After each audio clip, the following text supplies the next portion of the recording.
Bonjour à toutes, je suis ravie de vous retrouver dans Spa à Pas pour coudre la jupe Soline. Donc je vais vous montrer toutes les étapes pour coudre ce modèle de jupe qui est assez rapide à faire.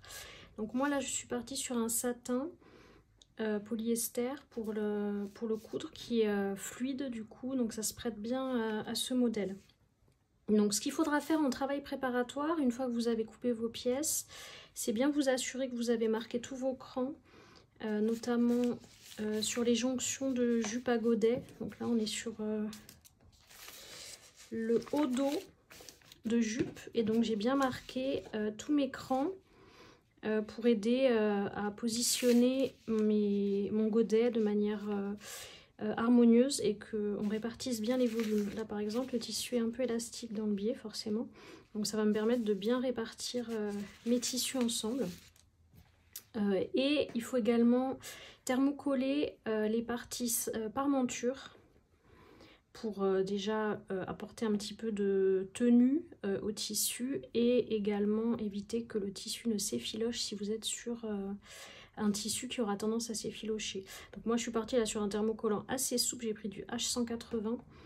Après ça va dépendre du tissu que vous avez et du rendu que vous souhaitez. Je voulais quelque chose qui reste quand même un peu élastique pour le confort. Et plutôt fin parce qu'on est sur un satin, c'est léger. Voilà, donc ça c'est les toutes petites préparations qu'il y a à faire au début.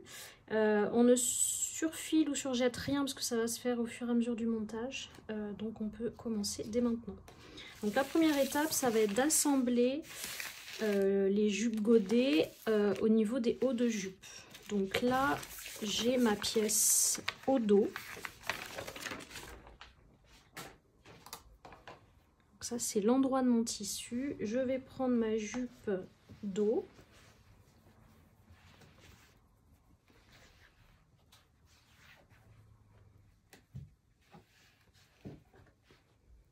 Donc qui est celle-ci.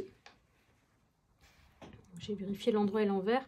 Moi là mon envers il a le doré sur les motifs léopard. Et l'endroit a le doré, la partie lurex sur le fond du tissu. Ça c'est un choix que j'ai fait, après on peut choisir l'inverse. Donc une fois qu'on a vérifié nos pièces, on va épingler donc endroit contre endroit cette jonction. Donc je viens positionner mes deux pièces endroit contre endroit et je vais venir simplement épingler.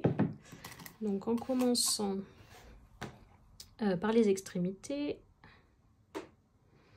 Alors si vous utilisez comme moi des tissus délicats comme le satin, des tissus viscoses ou des choses comme ça, prenez des épingles quand même assez fines pour ne pas abîmer le tissu et que ça soit même plus facile à utiliser. Donc, sur le bas vous avez un petit décroché qui correspond à la marge de couture.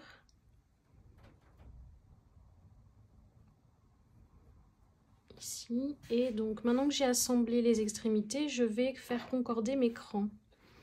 Donc là j'ai un premier cran que je vois donc superposé.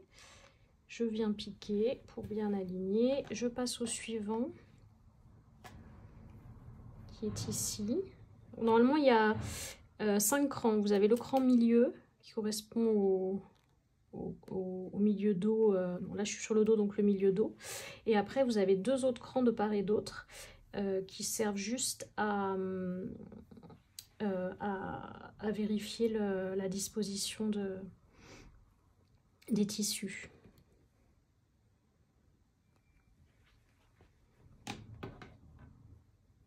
Voilà, j'ai mis mon dernier. Et ensuite, normalement, ça se place bien. On va juste répartir correctement. C'est le milieu que j'ai pas mis, qui est là. Voilà, j'ai les 5. Et ensuite, vous répartissez. Alors, selon le tissu, s'il est glissant ou pas, on met plus ou moins d'épingles pour répartir correctement. C'est vraiment des crans pour vous aider. C'est pas forcément une obligation de s'en servir, mais je trouve que ça aide à bien répartir les tissus parce qu'on est quand même sur une zone dans le biais. Donc vos pièces sont coupées de telle sorte que vous allez avoir une élasticité même si votre tissu de base ne l'est pas. Et on peut rapidement se retrouver avec du coup des étirements et des décalages.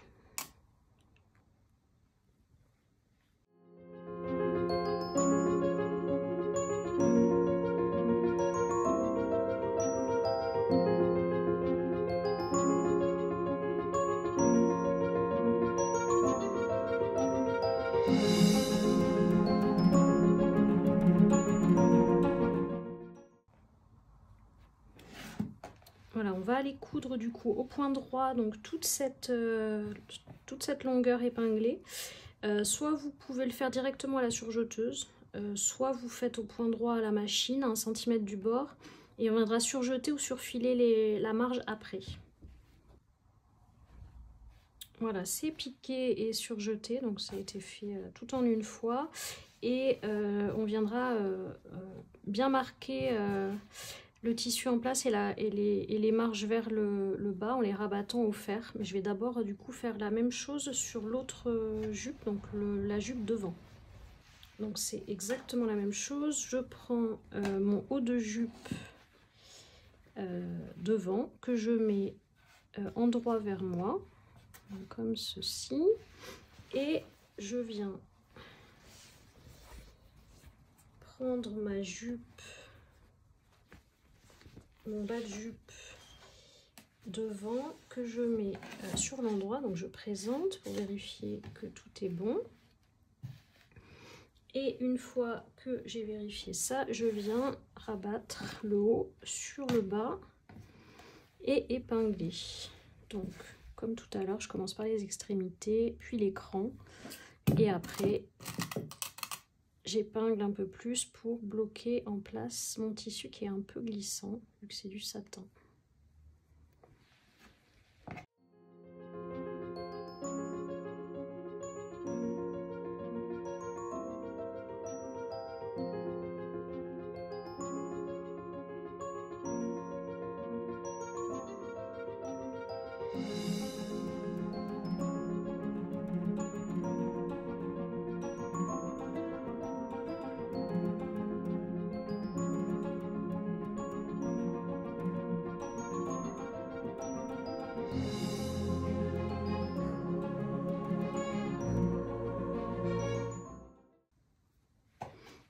De la même manière, je vais aller coudre à 1 cm du bord et je vais faire directement au surjet pour coudre et surfiler en même temps.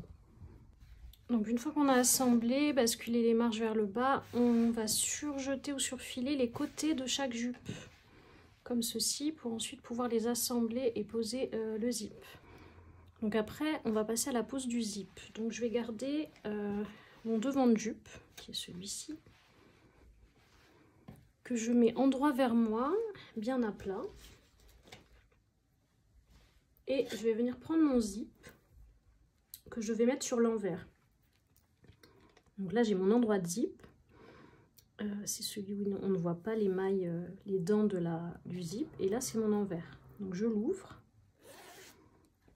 Je vais venir le placer donc sur le côté droit de la jupe, gauche au porté.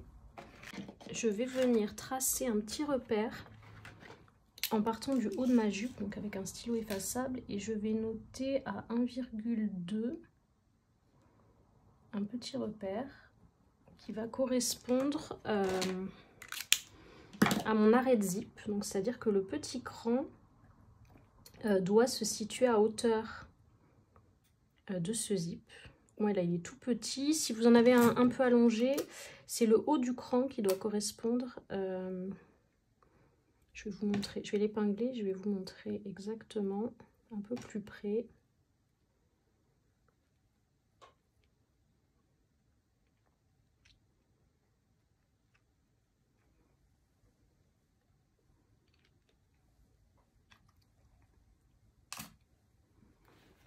Voilà, en fait, j'ai mon cran qui est là. Et donc, ça correspond au haut du petit stop de la fermeture éclair. Donc si vous l'avez plus long, c'est vraiment le haut qui arrive au niveau du cran. Et donc ça va correspondre finalement à ma marge de couture, plus 2 petits millimètres de marge qui vont permettre après quand on retourne d'avoir un petit peu d'amplitude par rapport au cran. Donc ça on va l'épingler jusqu'au cran zip. Alors, qui est là. Donc là moi j'ai un zip un peu plus court, donc je vais m'arrêter avant. Ça dépend de la longueur du zip que vous trouvez. Idéalement c'est bien d'en avoir un plus long, comme ça on peut ouvrir plus, dégager la partie tête, enfin curseur, et coudre en une fois. Moi après je voulais trouver quelque chose qui soit vraiment raccord au niveau de la couleur avec ce tissu, donc j'ai trouvé un métallisé comme ça, un peu lurex doré, mais voilà, j'ai dû un peu jouer sur les dimensions.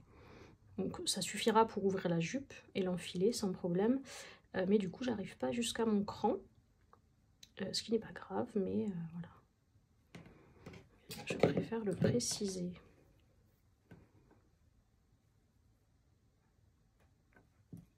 Donc on épingle tout le long.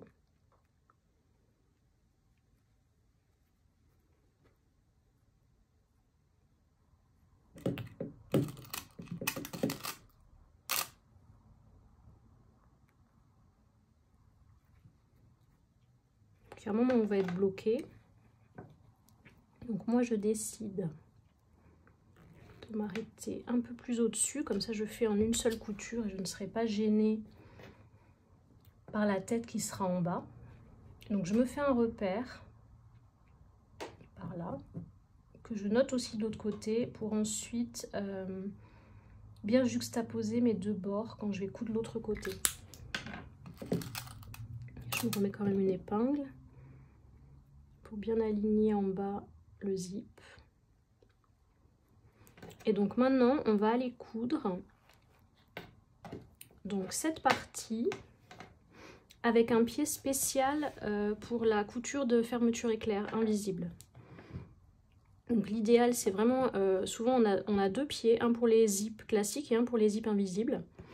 Si vous avez un zip classique, il faut bien déployer les dents quand vous cousez, c'est-à-dire on les déplie comme ça. Et on essaye de coudre au plus près finalement de la couture qu'on voit là, qui est la couture des dents métalliques. Donc comme ça on est vraiment au plus près du bord et ça rendra le zip le plus invisible possible. Donc ça équivaut à coudre à peu près 1 cm du bord. Je vais rapprocher un peu mes berges. Hop. Et ça permettra d'avoir une couture, un zip qui ne se verra pas, ou quasiment pas, une fois fermé. Donc on commence en haut, donc on peut coudre de tout en haut ou à partir du cran, peu importe, et descendre jusqu'à votre repère. Et là on fait un bon point d'arrêt solide. Voilà, donc le zip est cousu. Alors faites pas comme moi j'ai oublié de surfiler le côté de ma jupe où j'avais posé le zip, donc je l'ai fait après. C'est pas très grave, mais voilà, c'est mieux de le faire avant quand même, c'est plus pratique. Et une fois que je ferme, je vois bien que j'ai cousu bien à ras et que du coup il n'y aura pas de zip visible si je fais pareil de l'autre côté. Donc on va faire exactement pareil avec l'autre jupe. Donc déjà je vais présenter mes jupes. Donc là je mets endroit contre endroit, donc c'est ce côté là qui a le zip, et donc une fois fermé on va être comme ça endroit contre endroit, donc ça va être comme ceci avec un repli comme ça vers l'intérieur. Donc ça se présentera comme ça, donc si j'ouvre j'aurai voilà cette partie libre qui est contre le zip ici. Donc je mets juste là pour me rappeler du sens une petite épingle, j'ouvre le zip pour bien travailler et je vais venir épingler donc exactement de la même manière que tout à l'heure. Donc on peut refaire notre petit cran à 1,2 ici.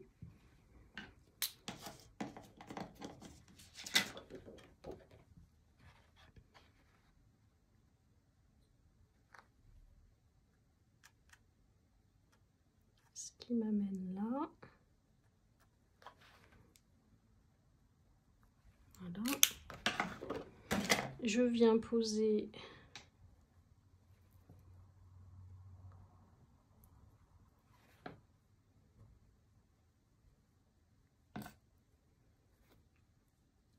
mon petit stop de zip juste à flanc et j'épingle. Ensuite, pareil, je vais venir épingler toute la hauteur jusqu'au petit cran que j'ai dessiné, donc cette fois sur le zip.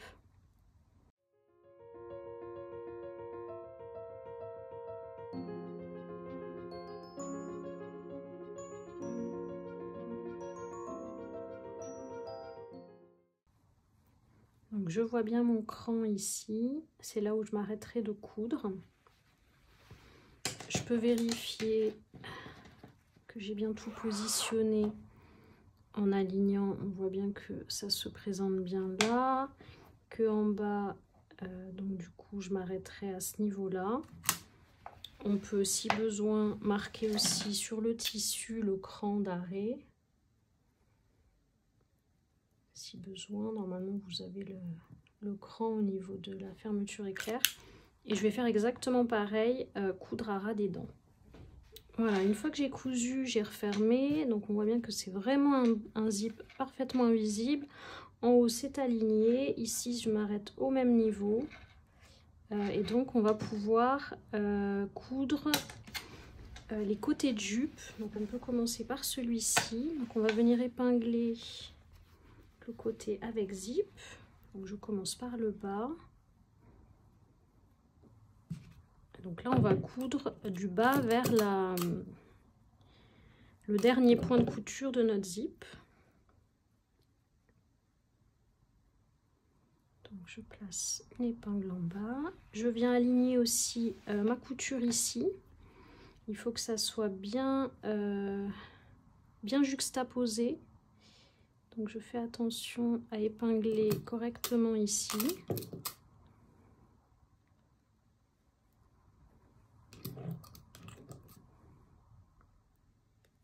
Voilà. Et je vais épingler ici. D'abord le bas, donc je répartis bien mon tissu.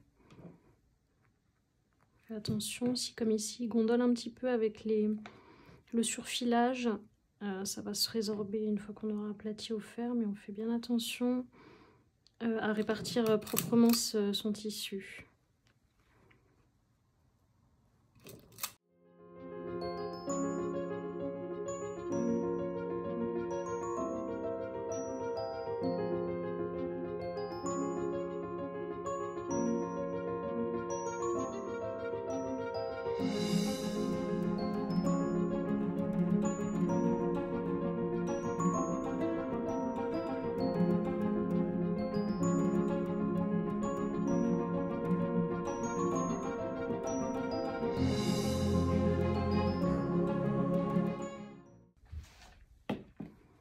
Donc à ce niveau-là, on pousse bien la fin de zip. On vient mettre bord à bord ces tissus, on épingle.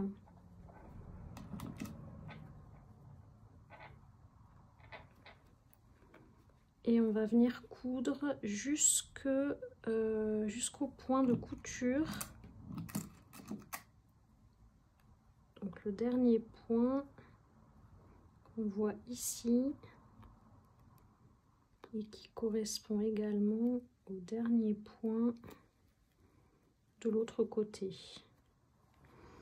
On doit faire attention à ce que ça se superpose correctement.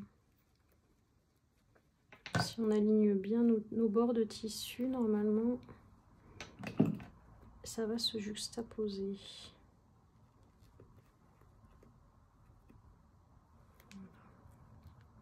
Donc on coud ce côté-là et on va également coudre l'autre côté. Donc je vais l'épingler tout de suite, comme ça je vais tout coudre en une fois.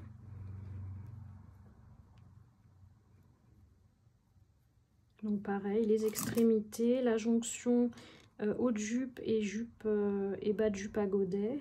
À faire attention au niveau de la correspondance à bien aligner les coutures.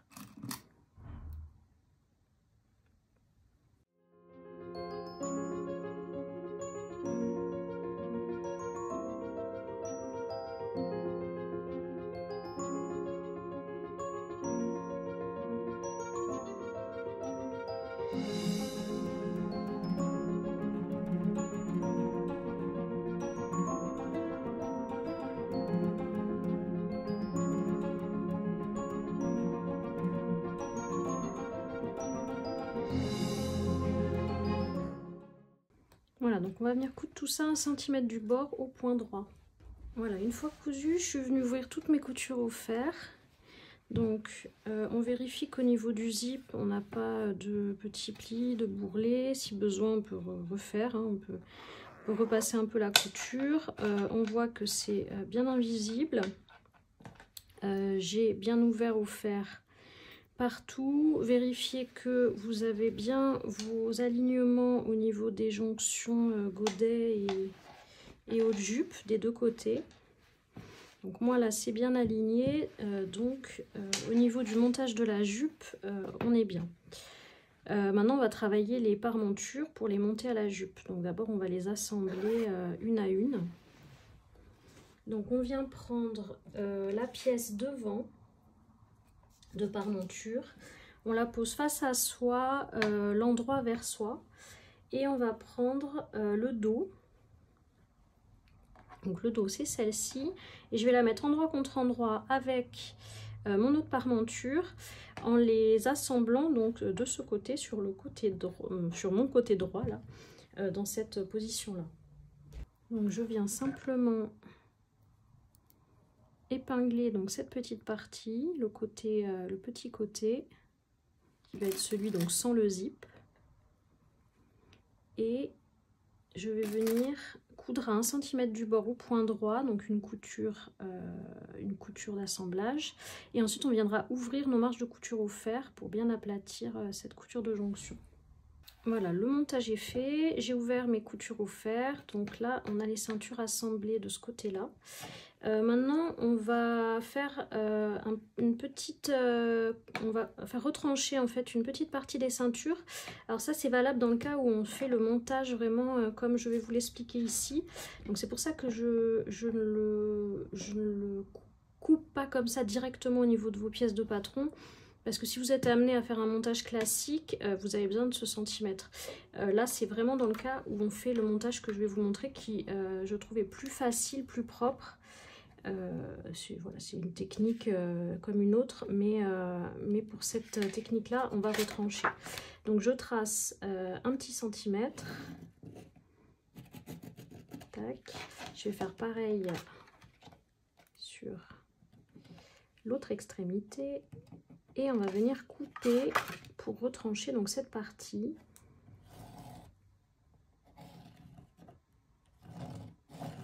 Voilà.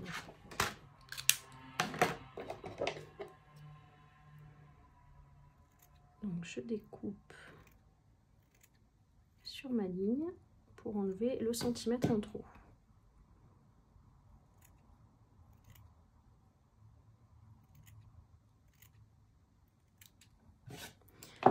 Une fois que ça c'est fait, on va venir au fer marquer un petit repli de 1 cm au niveau de 5 mm pardon, au niveau du bas de la paremonture. Alors là c'est pareil, il y a plusieurs possibilités. On peut poser un biais, simplement surfiler, replier pour avoir une finition plus propre. Donc moi j'ai décidé de replier et de marquer ce pli pour avoir le bas la propreté du bas de la paremonture.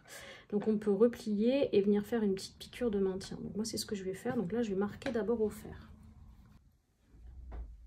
Voilà, donc j'ai marqué au fer puis piqué juste pour marquer ce petit repli et qu'il ne bouge plus. Donc voilà, après il y a plusieurs techniques possibles.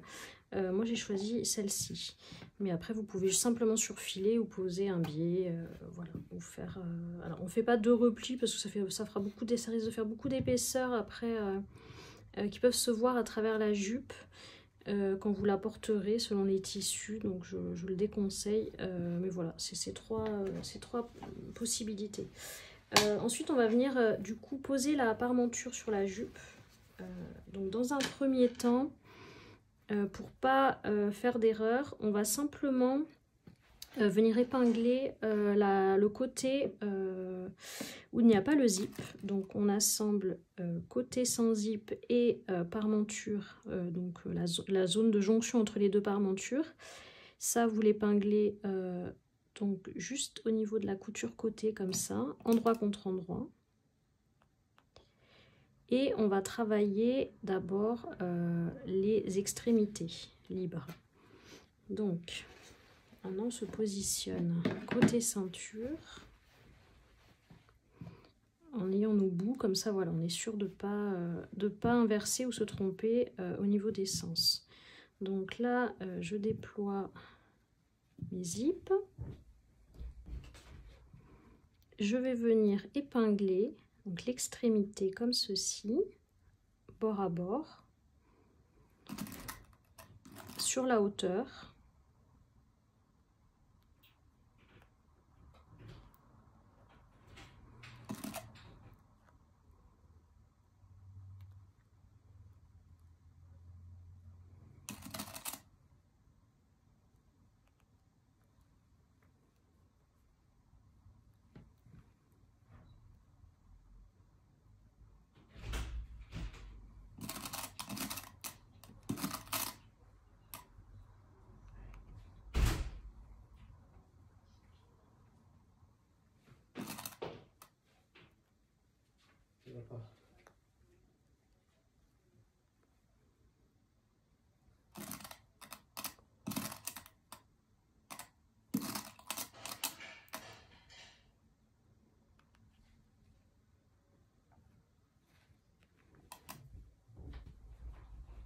Donc on va venir coudre la hauteur à 0,5 du bord.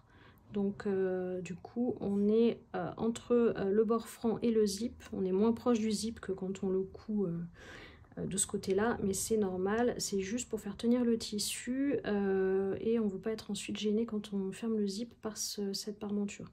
Donc là on coud vraiment à 0,5 sur toute la hauteur jusqu'au repli.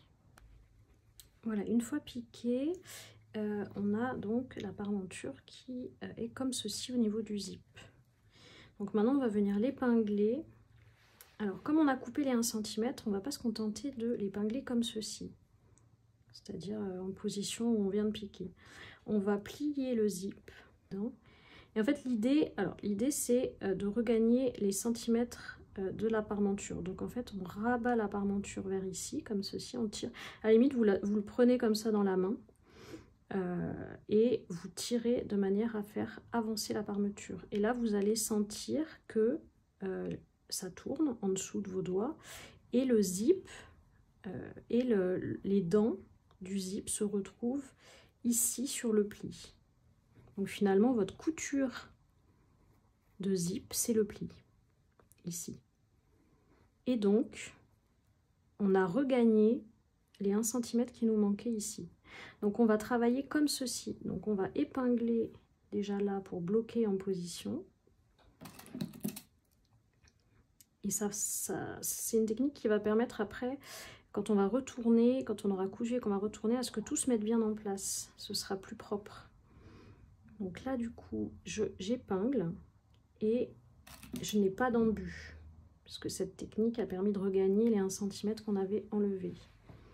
Donc là, vous avez l'écran milieu qui doivent correspondre au niveau parmenture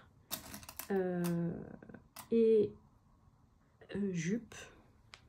Ça vous permet de faire un guide. Et après, vous pouvez étirer un peu le tissu parce que effectivement, vous avez une partie qui est thermocollée, donc qui s'étire légèrement moins que la jupe. Puis après, c'est selon les tissus. Mais on voit qu'on n'est pas sur un embut là. On a regagné ce qu'on avait coupé. Donc là, j'épingle tout le tour. Je vais faire pareil de l'autre côté, au niveau de mon petit repli.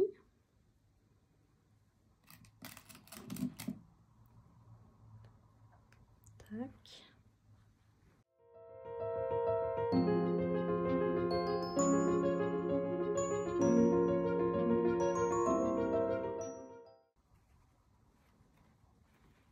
de ce côté-là, je fais pareil, je cherche mon cran milieu.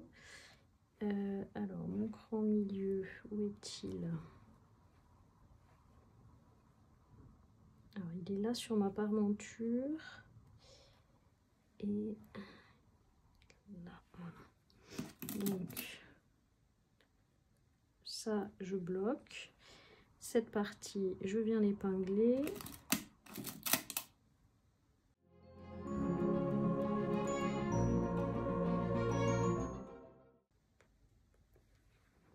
Et il reste cette partie-là. Donc on voit que là c'est pareil. Bon, c'est difficile à voir avec le tissu quand même, il est élastique. Mais là je vais faire pareil. Je vais prendre mes deux parties comme ça de manière classique. Et je vais tirer sur ma parmenture pour faire rouler le zip dans l'autre sens. Et comme ça j'épingle. Là j'épingle sur le côté pour bien bloquer mon zip en place. Je remets une petite épingle ici et là j'étire légèrement parce que il y a un tissu thermocollé, donc forcément on n'a pas tout à fait la même impression de largeur.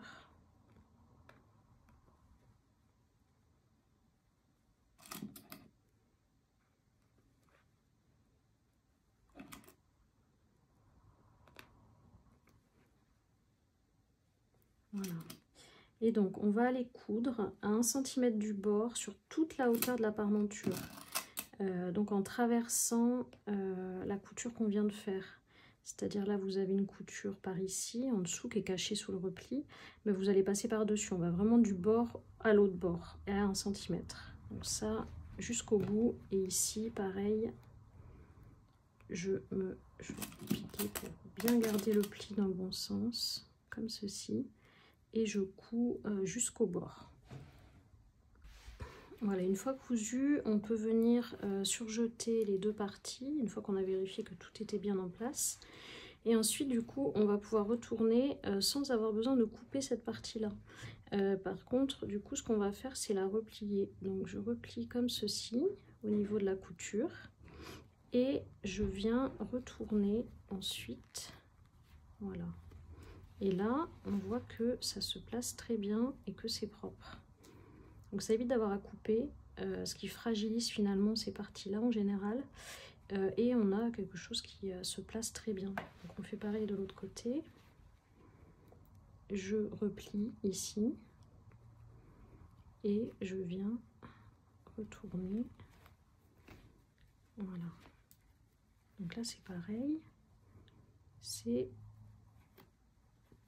bien mis en place.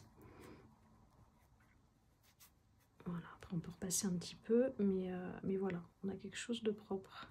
Donc là, de toute façon, on va retravailler, on va faire une couture nervure là pour mettre en place la parmenture qui reste bien vers l'intérieur. Mais déjà, au niveau des extrémités, on a quelque chose de propre. Donc, ça se referme comme ça, donc c'est très bien, c'est propre, c'est relié. Et les angles sont vraiment propres, vous n'avez pas de décalage. Donc ensuite, ce qu'on va faire, c'est une couture nervure, c'est-à-dire on va venir coudre au niveau de la parmenture, à ras de la couture qu'on vient de faire, côté parmenture. Donc on va coudre 1 ou 2 mm de la couture ici, et on va rabattre les marges vers la parmenture. Donc du coup, quand on va coudre, on va prendre deux coutures, on va prendre deux tissus en sandwich, la parmenture et la marge de couture. Cette couture va permettre à la parmenture de rester bien en place à l'intérieur de la jupe et pas avoir tendance à remonter et à faire des bourrelets ou à se voir sur l'extérieur. Donc bien sûr au niveau extrémité on ne pourra pas aller jusqu'au bout, mais on va essayer d'aller le plus loin possible au début, et pareil à la fin on essaye d'aller le plus loin possible pour vraiment la garder en place. Après sur l'extérieur c'est pas gênant puisqu'on a déjà la parmenture qui se remet bien en place puisqu'elle est cousue là sur le côté. Donc vraiment c'est juste pour que sur toute la longueur on ait quelque chose qui se place bien, et on pourra ensuite aussi faire une petite couture de maintien ici que je vous montrerai pour qu'elle soit fixée au moins sur le côté. Voilà, la piqûre nervure est faite. Donc je n'ai pas fait de point d'arrêt ni au début ni à la fin pour que ça soit le plus discret possible. Et ce que je fais, donc je tire sur le fil par derrière, par en dessous, pour récupérer le deuxième fil. Et je vais simplement faire un petit nœud, un double nœud, pour bloquer cette couture et que côté parmenture extérieure, on ne voit pas du tout de petits fils ou même de points d'arrêt. C'est vraiment de sorte que ça soit le plus discret possible. C'est vraiment une couture de maintien. Donc hop, j'ai fait un petit nœud et donc comme ça, voilà, on la voit presque pas. Elle s'arrête ici proprement. Je fais pareil de l'autre côté. Je tire, je viens chercher mon deuxième petit fil, tac, et je fais un double ou un triple nœud pour bien maintenir la couture.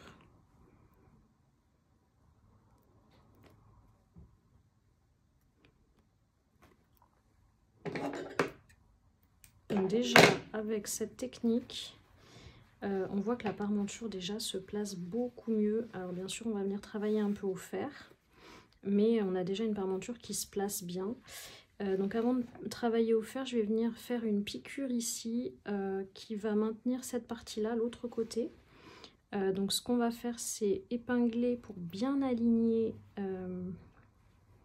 nos coutures d'assemblage en fait, de la parmenture et la couture côté de la jupe. Donc on peut s'aider du bas pour voir l'alignement.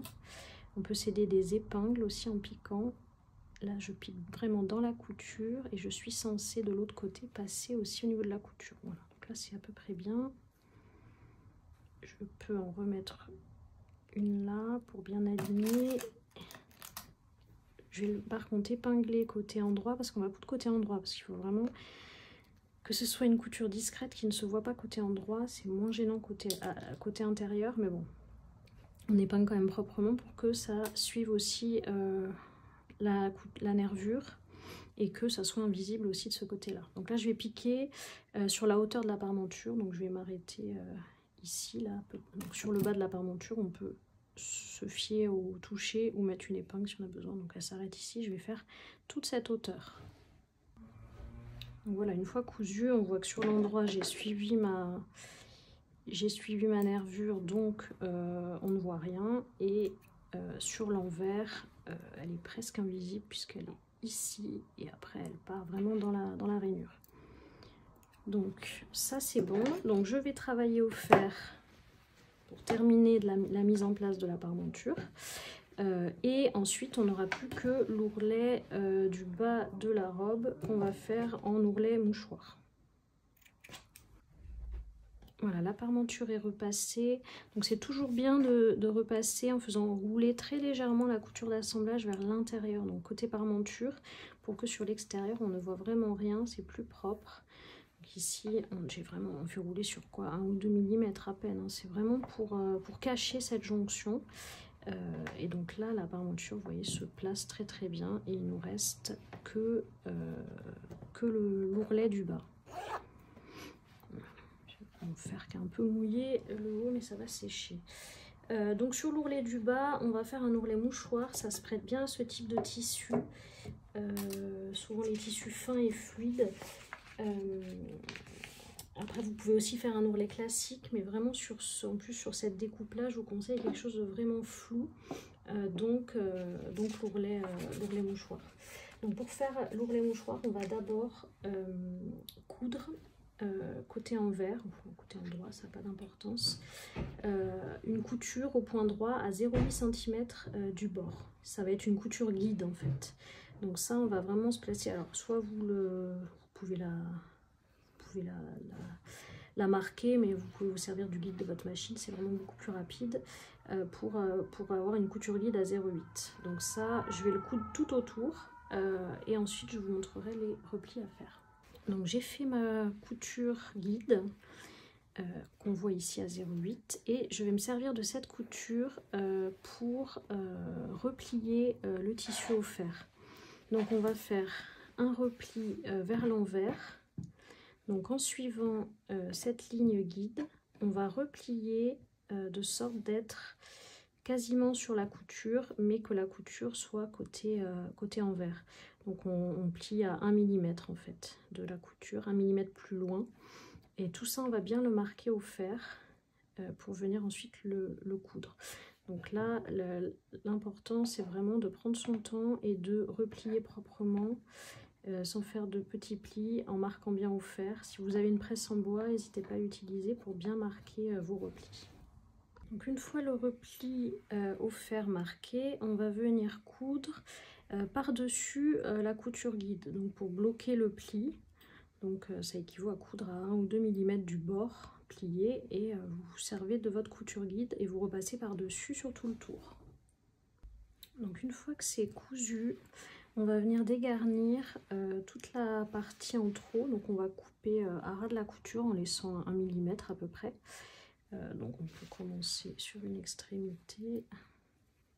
On fait bien attention à ne couper que la marge et pas le tissu qui est en dessous. Pas trop près non plus de la couture pour pas couper un fil et défaire la couture.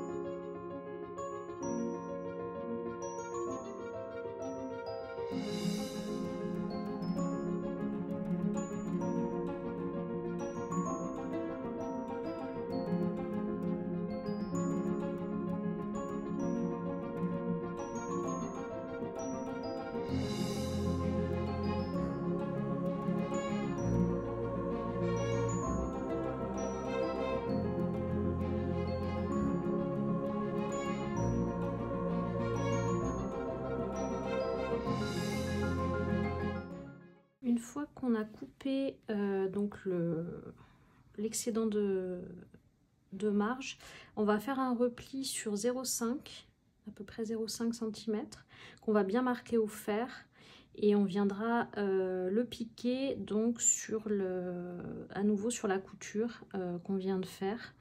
Et comme ça, on aura de ce côté une seule couture visible qui est superposée et de ce côté, on aura la couture qui est à peu près à 0,3, 0,4 du bord. Mais d'abord, il faut bien marquer au fer pour que ça soit bien propre. Voilà, le repli est fait. Je l'ai piqué donc au ras du bord en suivant la couture précédente. Et donc sur l'endroit, on a juste une couture, un point droit et 2 superposés sur l'envers. Voire 3 parce qu'il y avait la première couture aussi, mais qui est en dessous, qui est cachée. Voilà, donc là on a fini la jupe. J'espère que ce pas vous a plu, qu'il vous a été utile. N'hésitez pas à poser des questions si vous en avez sur le formulaire de contact du site ou sur Instagram, j'y répondrai avec plaisir. Et j'espère vous retrouver prochainement sur un autre pas à pas vidéo. Voilà, à bientôt.